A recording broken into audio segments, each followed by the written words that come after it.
Welcome back, Cosmic Rock Stars, to another dope episode of Silver Blue.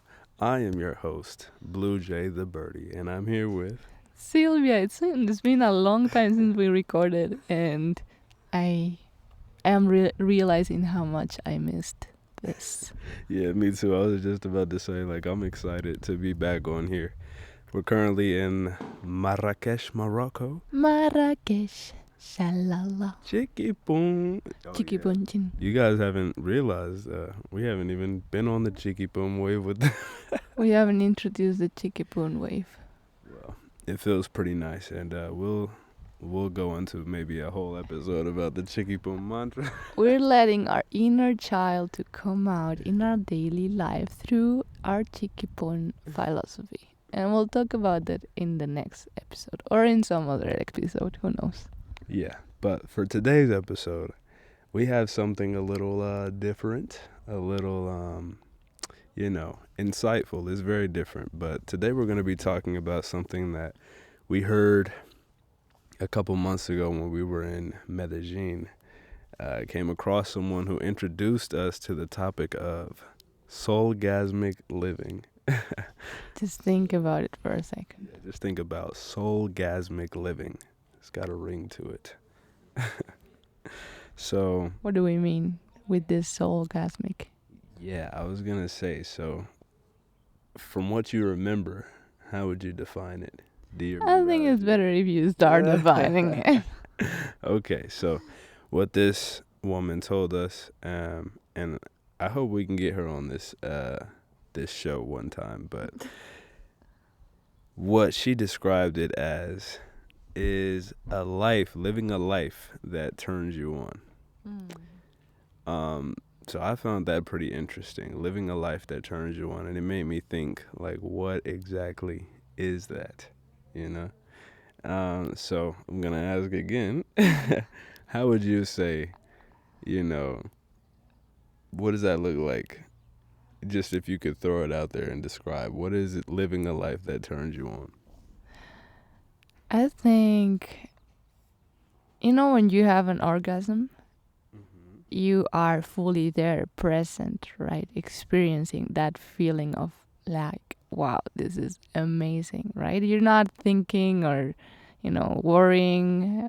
You're just there. So I think for me, living a life that turns you on has a lot to do with being present, being in the present moment. Doing the things you gotta do, but not worrying about the future or regretting about the past, but really being present and being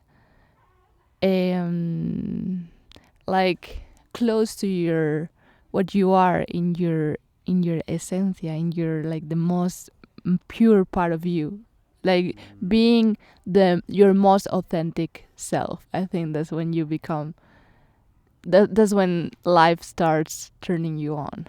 That is interesting. I like that. I think, let's see. For me, I think I would say, and I like that you use the what you feel in an orgasm, right? I think Soulgasmic Living. I almost tongue twisted. I think for me, it's living... You can change it if you want the name. I like We the can turn name. the Chikipun Living. Chicky punching living. Now I like Soulgasmic Living. I think it's living a life full of breathtaking moments. Things that make you feel like excitement, that rush of energy, and you're not having an orgasm every day of your life, you know what I'm saying? And if you are, wow. But You're not? I mean, are you? I feel like, yeah, most moments of my life now, being that we're traveling and we're experiencing all of these awesome adventures that make you excited to see the next one. Yeah, me personally, that does feel kind of like orgasmic living.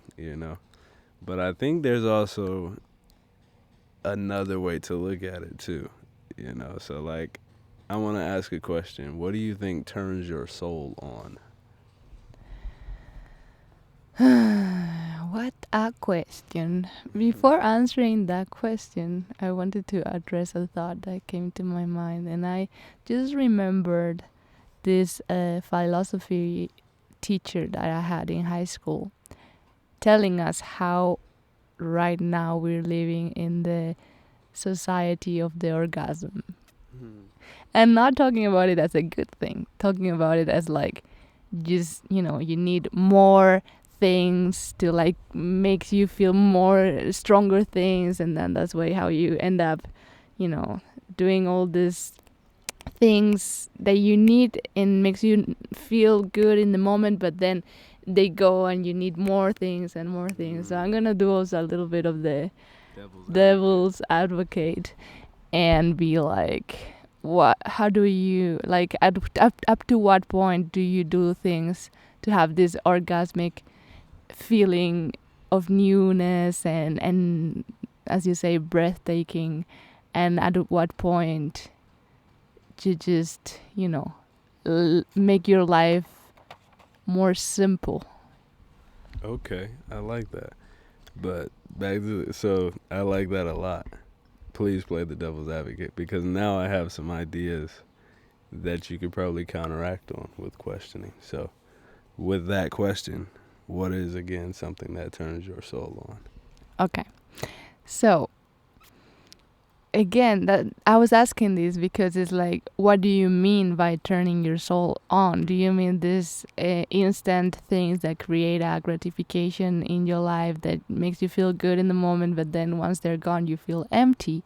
Or do you feel, or are you talking about that things that turn you on in the long run, right? Those things that makes you wake up excited every morning, motivated, have energy, enjoy every little thing that happens in your life without it needing to be something crazy that happens, Yeah.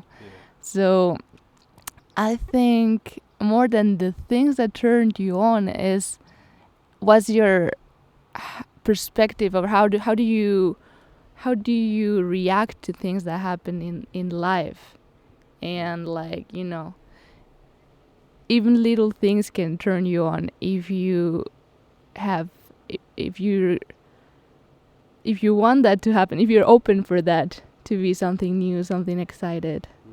So I think for example, traveling can turn you on, but if only when you travel you're like turn on and with this excitement, and then you go back and you cannot have that same excitement in your normal life, then maybe you should reconsider, right? So I think for me, what really turns me on in the good way of the word is things like doing yoga, meditating, dancing, things that connect me with the present moment, with my body, with what is happening here and now, and keeps me away from my worries, my thoughts, and all this like what I gotta do later, what I did in the past that I could have done better, etc. Yeah. What about you? I like that because I was gonna say like I think a soulgasm comes from, and when you're thinking about it like this, I think it starts while you're immersed in whatever habit, like what you just mentioned, like yoga or dancing, right? I think one of my soulgasmic habits is pursuing martial arts, for example. It's something that allows me to enter that flow state. If you're a martial artist watching this, don't think I'm a, saying hornball. Like like martial arts is something that puts me into a flow state and it allows me to kind of be free spirited and move in a different kind of way. By the time that you're done, you're out of breath and you feel more grounded and peaceful and in the present moment, right? And it's something that helps you afterwards to get clear, be focused. You feel like on top of the world after like a training session or after you win a match or a fight, for example. I think, yeah, go ahead. I think things like what we did this morning. This morning we woke up early, and the moment I was like, "Why are we doing this?" And then we did a whole Kundalini class, an hour and 15 minutes long. From our room, we could see the sunrise and different colors from darkness to brightness. So it was beautiful. And after the class, I felt so in peace. I was ready to start the day. I felt awake. I feel like those kind of things is what makes you, turn on in life. Now I'm doing my work. We're doing this, and I just like have this different like level of peace and aware of my present moment that I wouldn't have if I wouldn't have started my morning like that. Yeah, so like I think a soulgasm is different from the average orgasm. It's something that allows you to go through your day feeling, connected to your soul in a way. And I have another funny example I want to use in terms of turning my soul on. Hi. I'm going to use the exotic dancing. Now, I've had some moments in my life and career where exotic dancing was something that I did kind of, for fun. And I think what it does is it like helps me to tap into another side of myself that I also feel connected to. Like something that allows me to express myself in a much different way.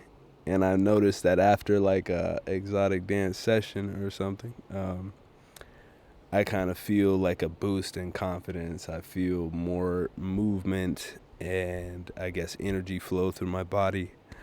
And it's something that, how do I say, it's basically, so it's dancing in the same way that, before I started doing that, dancing as well helped me to just express different creative colors inside. Same way fighting does as well.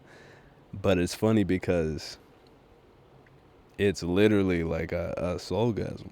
I don't know how to really put it, but that's where I wanted you to play devil's advocate as well. There's a way that you could do it as like a fun or a hobby without it getting too far down the line. And if it does get too far down the line, that's when I think it could be something like chasing the next big thing or the big feeling, you know what I mean? Definitely, and I think it has a lot to do. For example, in this tantra perspective, you see sex as a way of awakening your vital energy, your tantra energy. So like sexual energy is vital energy, like it goes related, right? And but it's what you do with that.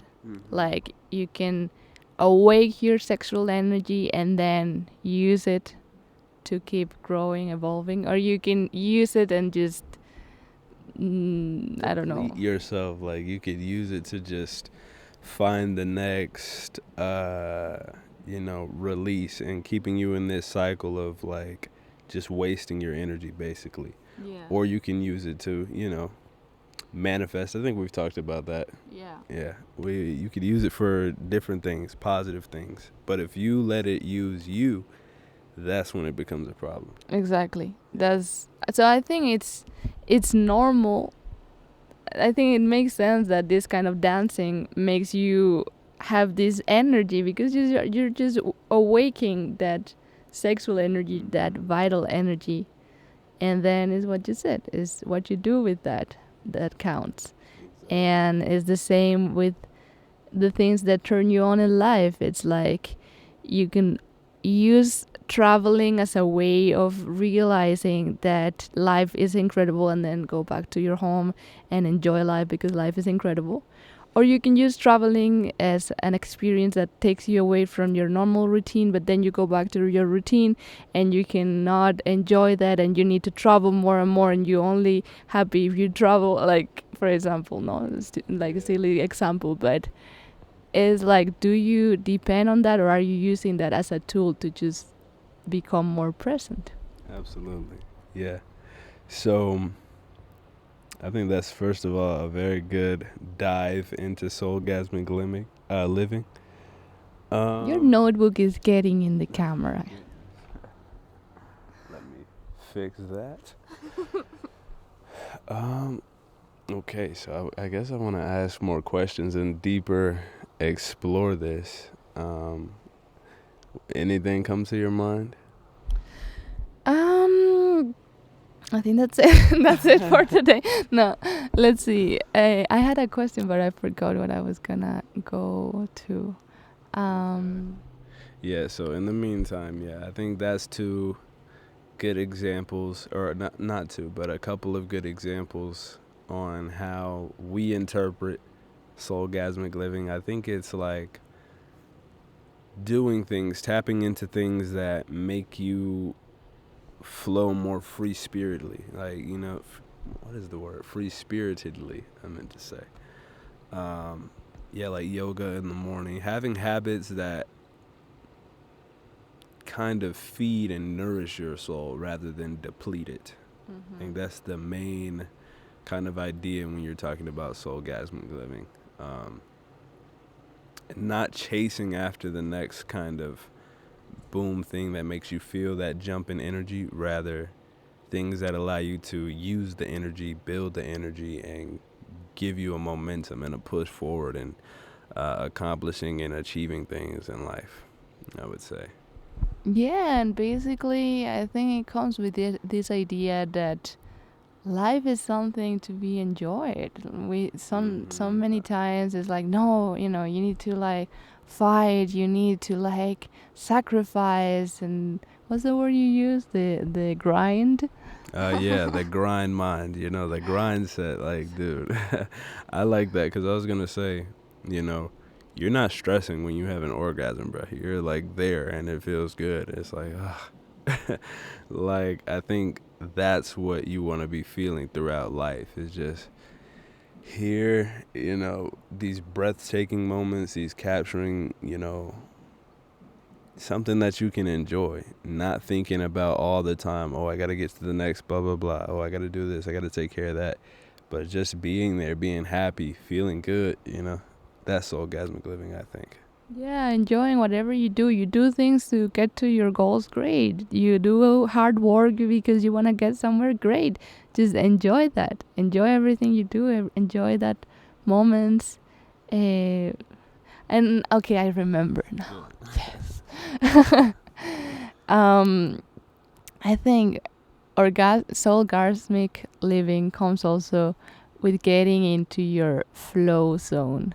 I heard the other day about this concept of being in the flow. It's when you are doing something and times goes by so quick, and just you feel so inspired, you just keep going, and that feeling is addicted, right? Because you just want to keep going and going and going. And apparently that state of flow happens when you are challenged enough so it's not boring, but not too challenged to the point that it gives you anxiety, or not even not to that point, but even like it makes you stressed, or needing to be paying too much attention, right? When you find that perfect point between being bored, so you need to be a bit challenged and feeling like you're doing something, but it's not too much. When you find that perfect balance, then you get into flow, and then you can just dare whatever create. Some people get their cooking, some people get their playing guitar, piano, whatever, and then you get to that point, dancing, whatever. When you are in that state, you're really connected, you're not thinking, you're present, you're there doing whatever you're doing.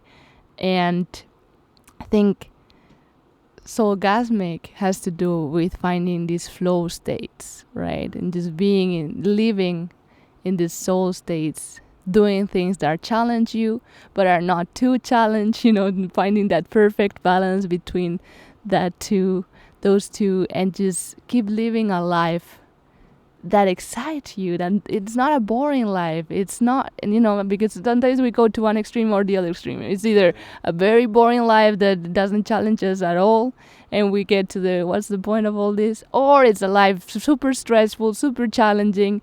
Let's try to find that balance to get to that flow state where life it just flows and we enjoy, and our self-esteem goes high, increases, because we feel like we're being challenged, but we're still going and we have things under control. Does that make sense? Yeah, it does. And using the words like connection, like I think that's another key topic, a key aspect to consider, is coming from a place where you're connected, where you're feeling in that zone connected, rather than, again, disconnected.